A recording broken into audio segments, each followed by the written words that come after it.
What's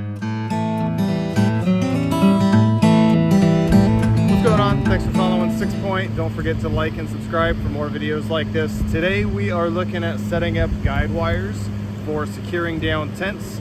So we have the Eureka Jade Canyon X6 tent.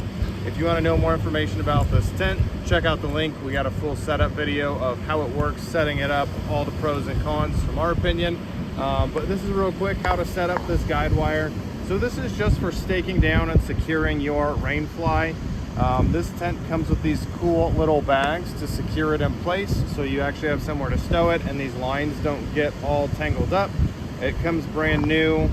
You unroll this. By the way, we are not affiliated with Eureka in any way, so this is just kind of a the tent we like and that we're going to be using for our camping adventures. Once you get this guide wire all the way out, make sure there's no knots in it or anything. If you get a tight knot in this, it's going to be difficult to take out. If you have this little plastic piece right here, what I'm going to do is I'm going to go to the bottom piece of this closest to the knot and start feeding out a loop. And I'm going to slide this up. This is where I'm going to actually put my tent stake.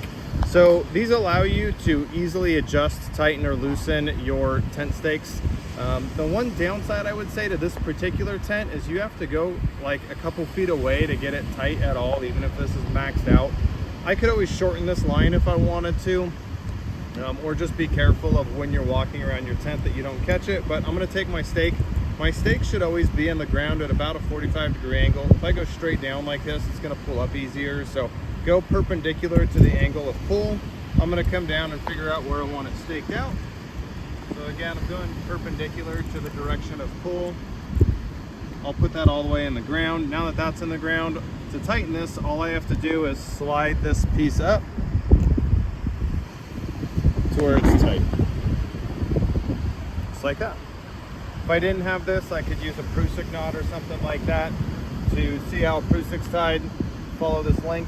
It's at the top somewhere. Go to the link and I'll show you how to do a Prusik and how you could do this if your tent or whatever your shelter was didn't have one of these pieces. But this is a quick, easy way to set up these guidelines. If you are going to be in an area for a long period of time, I recommend getting some flagging tape, or better yet, get some glow sticks or flagging tape and mark your guide wires. That way, if it's nighttime, you're walking around, you're going to see those a lot easier. These don't need to be super tight. Don't overdo it. These just need to be tight enough to kind of secure everything in place.